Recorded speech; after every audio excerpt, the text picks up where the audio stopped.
दोस्तों, आई लव मोहम्मद के नाम पर लगातार विवाद बढ़ता जा रहा है। उत्तर प्रदेश में शुरू हुआ, कानपुर से यह विवाद धीरे धीरे बरेली जा पहुंचा और बरेली में शांतिपूर्ण तरीके से मुस्लिम भाइयों ने जुमे की नमाज के बाद पुलिस प्रशासन को जब ज्ञापन सौंपने जाते हैं तो किस तरीके से बर्बरतापूर्ण पुलिस प्रशासन ने लाठीचार्ज कर दिया। और आज यह खबर थी कि सपा के प्रतिनिधि मंडल 14 जो नेता हैं वो वहां पर जाएंगे, पूरा डेलीगेशन जाएगा बरेली में और वहां के जो पीड़ित लोग हैं, वो परिवार जो पीड़ित हैं, उन सबसे मुलाकात करेंगे, जायजा लेंगे और उसके बाद उसकी पूरी रिपोर्ट जो है सपा कार्यालय तक जाएगा और फिर चुनाव में या फिर किस तरीके से रणनीति तैयार करनी है वो पूरा लेखा जोखा कार्यालय में जाना था। लेकिन आज यह खबर निकल करके आ रही है कि जिन नेताओं के, जिन सपा सांसदों का काफिला घर से तो निकला लेकिन बीच रास्ते में उनके काफिले को रोक दिया गया। इतना ही नहीं, कुछ नेता ऐसे भी हैं जहां पर यूपी पुलिस उनके घरों के बाहर पहरादारी कर रही है कि किसी तरीके से उनका डेलीगेशन बरेली ना पहुंच जाए। देखिए, सबसे पहले ये तस्वीर आप देख रहे हैं जिसमें साफ तौर पर इकरा हसन दिखाई दे रही है, मीडिया से बातचीत करते हुए दिखाई दे रही है, गाड़ियों का काफिला है, फ्लाईओवर आप देख रहे हैं। ये फ्लाईओवर दरअसल यूपी का गाजीपुर बॉर्डर है। जी हां, जो दिल्ली और गाजियाबाद से सटा हुआ जो गाजीपुर बॉर्डर है, ये वहां की तस्वीरें हैं और इस तस्वीर में साफ तौर पर इकरा हसन दिखाई दे रही हैं और भी दो सांसद इसमें दिखाई दे रहे हैं। और इसमें जो बताया गया वो ये बताया गया है कि बरेली जा रहे सपा के मुजफ्फरनगर, कैराना और रामपुर सांसदों को रोका गया है गाजियाबाद के गाजीपुर बॉर्डर पर। यूपी पुलिस ने तीनों सांसदों के काफिले को रोक दिया है। यह खबर है दोस्तों कि किस तरीके से तीनों सांसदों को गाजीपुर के बॉर्डर पर ही रोक दिया गया है ताकि उनका डेलीगेशन जो है वो किसी प्रकार से बरेली ना पहुंच जाए। और यही नहीं, आगे देखिए, आगे यह खबर निकल रही है कि समाजवादी पार्टी के डेलीगेशन किस तरीके से रोकने की कोशिश की जा रही है, जिसमें 5 सांसद, 2 विधायक सहित लगभग 14 नेता शामिल हैं इस डेलीगेशन में। और सुबह सुबह से पुलिस जो है तमाम नेताओं के घर पर पहरेदारी में लग चुकी है। यह बताया जा रहा है कि ये जो तस्वीरें हैं ये प्रतिपक्ष नेता जो है, नेता प्रतिपक्ष हैं माता प्रसाद पांडे, उनके घर के बाहर के तस्वीरें हैं कि पुलिस प्रशासन पूरी तरीके से तैनात है कि किसी भी तरीके से उनका जो काफिला है वो खुद जो है वो बरेली ना जा सके। देख लीजिए कि किस तरीके से सपा के सांसदों को रोका जा रहा है। क्यों रोका जा रहा है? ताकि वो बरेली ना पहुंच जाए। अब ये बात बताइए कि जो पीड़ित परिवार है, जिनको बेरहमी से पीटा गया, जिनको जबरदस्ती जेलों में ठूंसा गया, अगर उनके परिवारों से कोई मिलना चाहता है तो उसमें बुराई क्या है? दुख बांटने से दुख बढ़ता है, ये तो सभी जानते हैं। अगर कोई पीड़ित से कोई नेता जाकर के मिल लेगा तो इसमें क्या राजनीति है?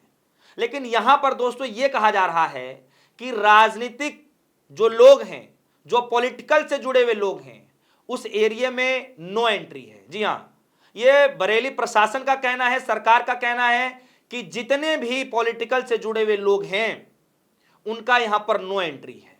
यह सवाल है और सवाल यहां से यह उठ रहा है कि अगर पॉलिटिकल नहीं जाएगा वहां पर तो फिर कौन जाएगा? दोस्तों, ये जो I love Muhammad, I love Mahakal, I love Mahadev, जो ये विवाद बढ़ता जा रहा है, ये आपको समझना पड़ेगा कि ये यूं ही सब कुछ नहीं हो रहा है। आप समझिए कि 27 में यूपी के अंदर चुनाव होना है, बिहार विधानसभा का चुनावों का ऐलान होने वाला है और कुछ ही दिनों के बाद वहां पर चुनाव होना है बिहार के अंदर में। और बिहार और यूपी कैसे कनेक्टेड हैं ये मुझे बताने की जरूरत नहीं है, दोनों राज्य आपस में चिपके हुए हैं। और जिस तरीके से यूपी में माहौल क्रिएट किया जा रहा है, कहने में कोई गुरेज नहीं है कि उसका असर कहीं ना कहीं बिहार के अंदर देखने को मिलेगा। यानी राजनीति के अंदर किस तरीके से वोटों का ध्रुवीकरण हो सके, यह पूरी प्रक्रिया चलाई जा रही है। दोस्तों, कोई मसला नहीं है सरकार के पास, ना बेरोजगारी का मसला है, ना महंगाई का मसला है, ना जो है क्राइम का मसला है। इन सब मसलों पर बिल्कुल ध्यान हटा करके, वोट चोरी के मसले से ध्यान हटा करके किस तरीके से हिंदू मुसलमान का रंग दे दिया जाए, इस पर ज्यादा जोर दिया जाता है। दोस्तों, आई लव मोहम्मद के पोस्टर जो शख्स लेकर के घूम रहे हैं, जो मुस्लिम भाई लेकर के घूम रहे हैं, उनके ऊपर तो लाठियां बरसा दी जा रही हैं, उनके घरों पर तो बुलडोजर चला दिया जा रहा है, उनके दुकानों पर बुलडोजर चला दिया जा रहा है। लेकिन वहीं जब दूसरे समाज के लोग जब पोस्टर बैनर लेके निकलते हैं तो क्या यही कार्रवाई उनके साथ होती है? बिल्कुल नहीं होती है। अगर होती हो तो बताइए, एक भी तस्वीर दिखा दीजिए कि हाँ किसी नेता के साथ ऐसा हुआ है और जो है धर्म विशेष के लोगों के साथ ऐसा कर दिया गया हो। नहीं, इक्का दुक्का हो जाए तो मैं कह नहीं सकता, लेकिन ज्यादातर जो है ये कार्रवाई मुस्लिम समुदाय के ऊपर किया जाता है। और यही कारण है कि कल के दिन बीजेपी के एक नेता ने धमकी भरे अंदाज में कह दिया कि अगर योगी जी अपनी ये बुलडोजर वाली राजनीति, एक तरफा करने वाली राजनीति में थोड़ा सा भी अगर सुधार नहीं लाते हैं तो फिर वो पार्टी से इस्तीफा दे देंगे। मैंने कल खबर चलाई थी ये खबर, और आज ये खबर निकल करके आ रही है कि सपा के 14 नेता बरेली जाने वाले थे, उनका डेलीगेशन बरेली जाने वाला था। जो दुखहारी लोग हैं, जो पीड़ित लोग हैं, जो परेशान हैं बरेली हिंसा के बाद, उन लोगों से मुलाकात करना था, उन लोगों से जायजा लेना था कि किसका कितना नुकसान हुआ है, कितने लोगों को जेलों में डाला गया है, कितने लोगों को जो है परेशान करने की कोशिश की जा रही है, कितने लोगों को घरों से बाहर नहीं निकलने दिया जा रहा है। आज वो जायजा लेने जाना था, लेकिन आज यूपी पुलिस ने, योगी की सरकार ने इस डेलीगेशन को रोक दिया है। न सिर्फ रोक दिया है बल्कि कई नेताओं के घर पर पहरेबाजी कर दी गई है ताकि कोई नेता बाहर ना निकल सके। ये देखिए तस्वीर, ये तस्वीर है जियाउर रहमान बर्ग की सांसद हैं, और ये खबर निकल करके आ रही है कि संभल सपा सांसद जियाउर रहमान बर्ग के घर पर पुलिस तैनात है। सपा डेलीगेशन में शामिल थे, बरेली जाने से पहले उनको रोक दिया गया है। ये खबर है, जियाउर रहमान बर्ग को रोक दिया गया है, इकरा हसन को रोक दिया गया है, और भी जो तमाम सांसद उन सबको रोक दिया गया है। नेता प्रतिपक्ष हैं यूपी के विधानसभा, उनको रोक दिया गया है, उनके घर के काफिले के बाहर पुलिस प्रशासन खड़ा कर दिया गया है। और सवाल है दोस्तों कि आखिर डेलीगेशन जाने से तकलीफ क्या है? डेलीगेशन का साफ मकसद यही है कि वहां पर जाकर के हकीकत को जानना है कि अक्सर वहां पर इस तरीके की जो चीजें हुई हैं वो क्यों हुआ है, क्या है, किस वजह से हुआ है, किस लिए हुआ है, आप लोग ऐसा क्या कर रहे थे। तो वो सारी जानकारी कलेक्ट करना था, हकीकत जानने के लिए डेलीगेशन जा रहा था। लेकिन सरकार ने जो है पूरी तरीके से रोक लगा दिया है।